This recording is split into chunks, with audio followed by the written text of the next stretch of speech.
বাহিনীর প্রধান হিসাবে আমি তো ভালো দেখলাম। আপনারা বলেন কোনো নিরাপত্তার ঘাটতি আছে কিনা? আপনি বলেন নিরাপত্তার কোনো ঘাটতি আছে কিনা?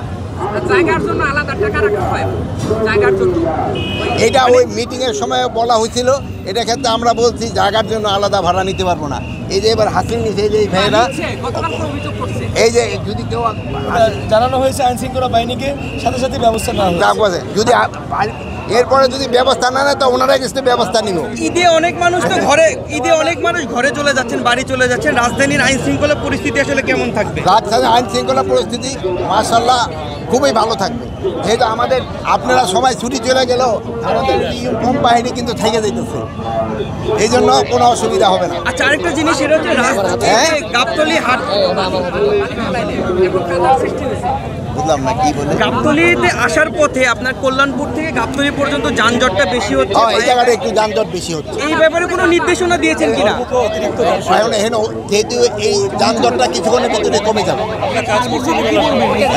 সার্বিক পরিস্থিতি কি বলবেন? সব গরুর কথা আমি বলবো যে আমাদের পর্যাপ্ত গরু আছে, যারা গরু কিনবে তাদের কোনো অসুবিধা হবে না। শৃঙ্খলা নিয়ে সার্বিক কি বলবেন? আইন শৃঙ্খলা পরিস্থিতি আমি বলবো মাশাআল্লাহ খুব ভালো আছে। এটা যেন কন্টিনিউ করে, এই জন্য আপনাদের সবাই সহযোগিতা দরকার। না, বাস তো ঘুরে যাওয়ার পরপরই মালিক সমিতি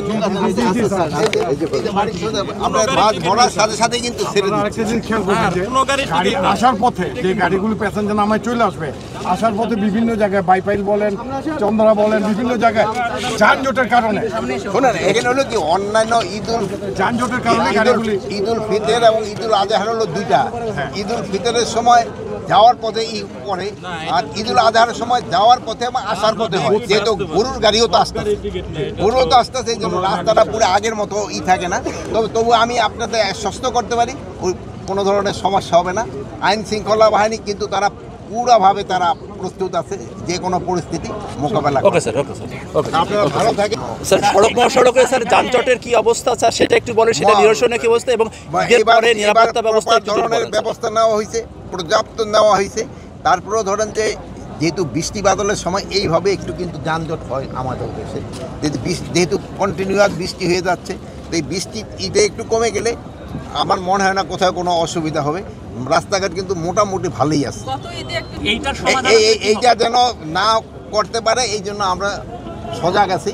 এবং যেহেতু আপনি এই আমার আগেই বলে দিলেন, এই জন্য আপনার অনেক অনেক ধন্যবাদ। এই জন্য আমি আরও বেশি সজাগ হই। মানুষ টিকিট পাচ্ছে না সত্যি, এই জন্য যেহেতু হয় কি সবাই ওই যেমন আজকার কালকে, এই জন্য তো একটু হবেই।